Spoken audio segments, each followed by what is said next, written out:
بسم اللہ الرحمن الرحیم۔ حق مہر کی اہمیت۔ اگر اللہ تعالیٰ کے وسیع رحم سے حصہ لینا چاہتے ہو تو اپنے رحم کو بھی وسیع کرو۔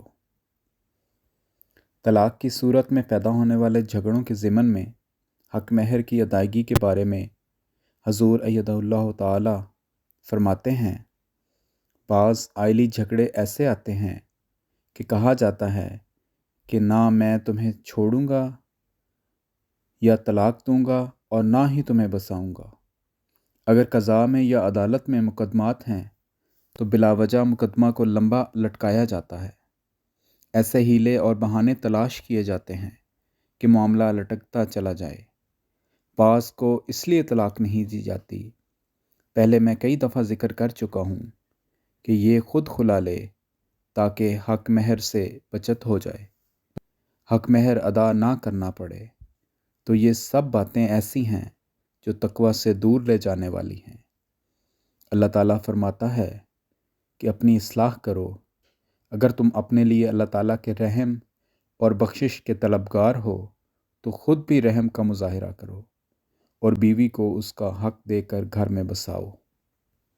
اگر اللہ تعالیٰ کے وسیع رحم سے حصہ لینا چاہتے ہو تو اپنے رحم کو بھی وسیع کرو۔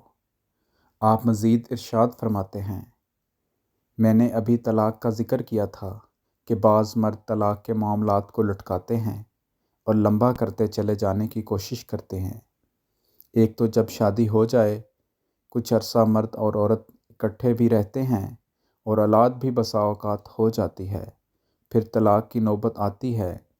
اس کے حقوق تو واضح ہیں جو دینے ہیں اور مرد کے اوپر فرض ہیں، بچوں کے خرچ بھی ہیں، حق مہر وغیرہ بھی ہیں، لیکن اللہ تعالیٰ فرماتا ہے کہ بعض اوقات ایسے حالات پیش آ جاتے ہیں جب ابھی رخصتی نہیں ہوئی ہوتی یا حق مہر مقرر نہیں ہوا ہوتا، تب بھی عورت کے حقوق ادا کرو۔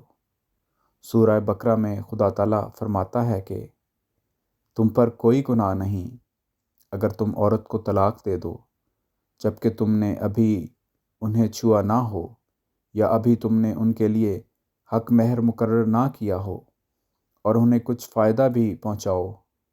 صاحب حیثیت پر اس کی حیثیت کے مطابق فرض ہے اور غریب پر اس کی حیثیت کے مناسب حال۔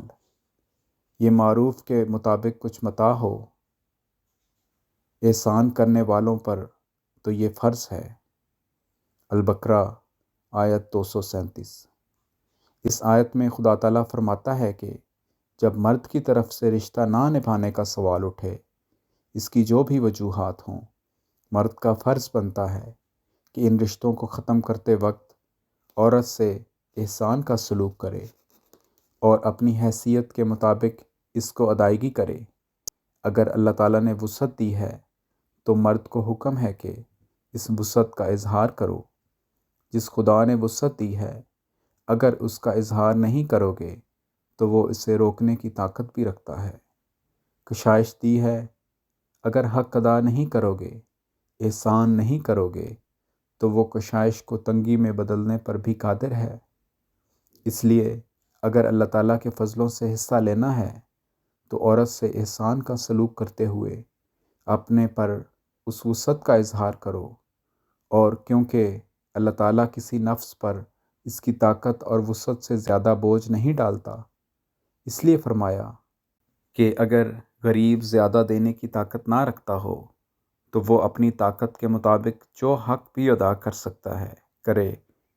بس اللہ تعالیٰ فرماتا ہے کہ اگر تم نیکی کرنے والے اور تقوی سے کام لینے والے ہو تو پھر تم پر فرض ہے کہ یہ احسان کرو۔ خطبہ جمعہ فرمودہ 15 مئی 2009، مطبوعہ الفضل انٹرنیشنل، 5 جون 2009۔ ماخوذ از آئلی مسائل اور ان کا حل، صفحہ 119 تا 122۔ آواز بشارت محمود طاہر۔